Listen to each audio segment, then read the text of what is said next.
want to talk about the education system because, in my opinion, I think it's the most important discussion that we should be having right now is what's happening to the American education system. It's completely collapsed. And if you look at what they're trying to do in terms of radically transforming the education system. So first they started this initiative, when I was young, it was you have to go to college, you have to go to college. The pressure from the guidance counselors, go to college, you're going to be a failure, right? Well, when you think about that, those were really the early seeds for taking over the minds of children, making them think that the only way that you're going to be successful is to go to college, because as we're learning today, these people are going to school and they're learning to become activists. That used to be reserved on the college campus. We're seeing these people come out of college, they're angry, they're activists, they're coloring their hair purple, they're woke to the world, they can tell you about feminism, racism, sexism, give me an ism and they can tell you about it.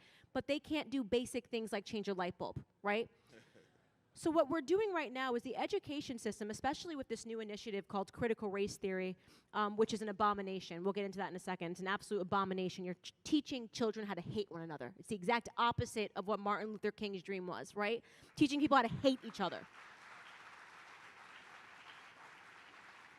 To say to a child on the basis of their skin color, you are oppressed, is racism. To say to a child on the basis of their skin color, you are privileged, is racism. You do not get to look at somebody's skin color and assign a bunch of attributes to them. That's a literal definition of racism.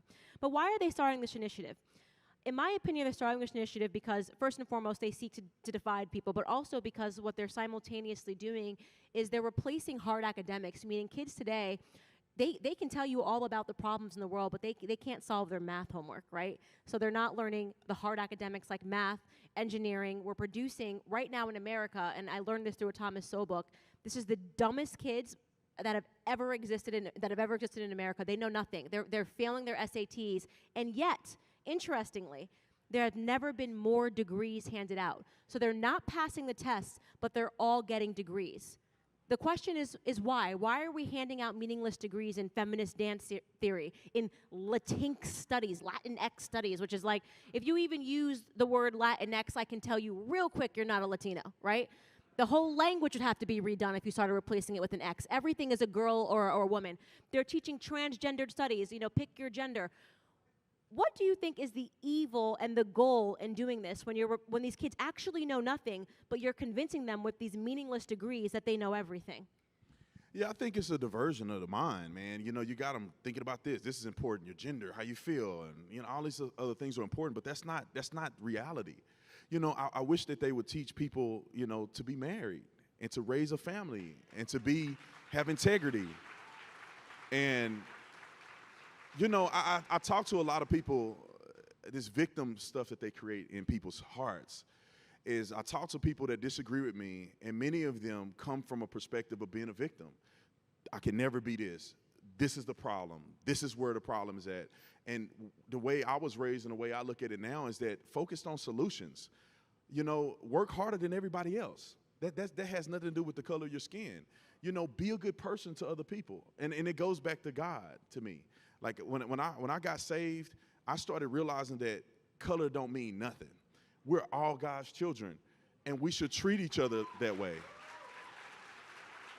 And at these universities, they want to divert your attention and make you think that white people hate black people and that black people are oppressed. And that is so far few in between that we shouldn't even be wasting our time arguing over that stuff. Is America racist? America is not racist.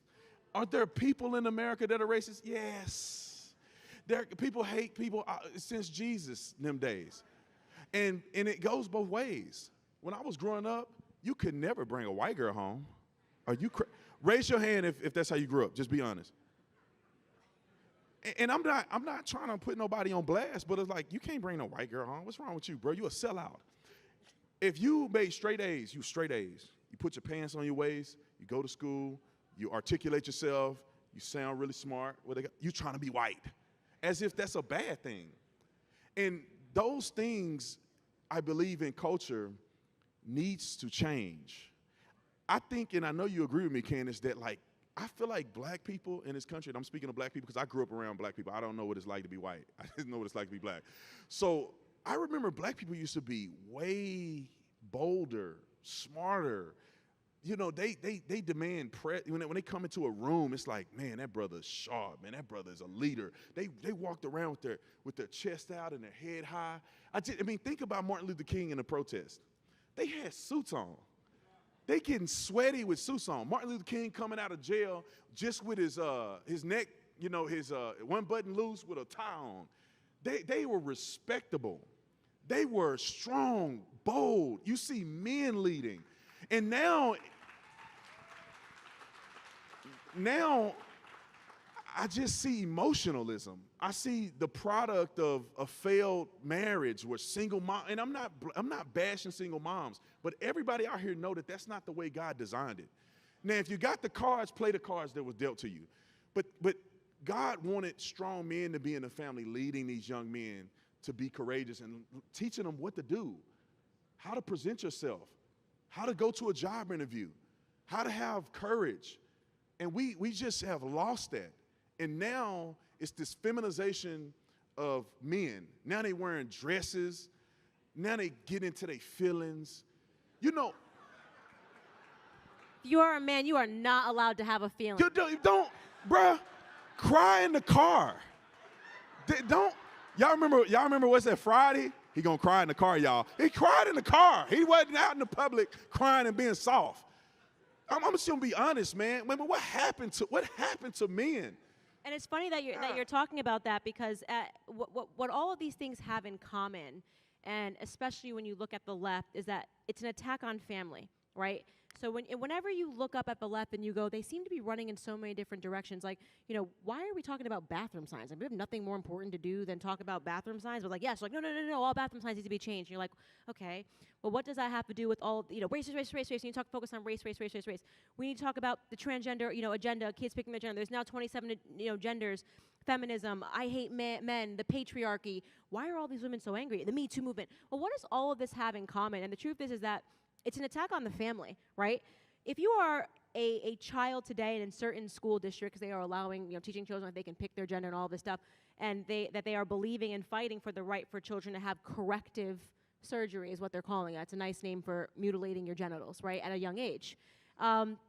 That child will never be able to grow up and have a normal family ever again, right? That's just what it means. When you talk about women and this poison, which happened, you know, for me, I was forced to take in college a Feminism 101 class, which they called Women's Studies 101.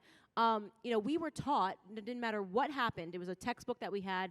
It had every problem since the dawn of humanity that women have ever faced, and the teacher would say, you know, this problem, why did this happen? And the answer was always because of men. She wanted to train us to believe that everything that ever happened to us was because of men.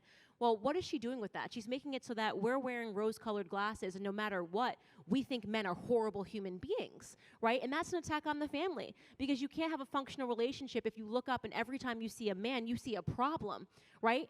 At the same time, you have policies, I call it, you know, baby mama culture, that are saying to women that you can do it by yourself, you can do it all by yourself, being a single mom, and listen, you can, right? But you shouldn't have to.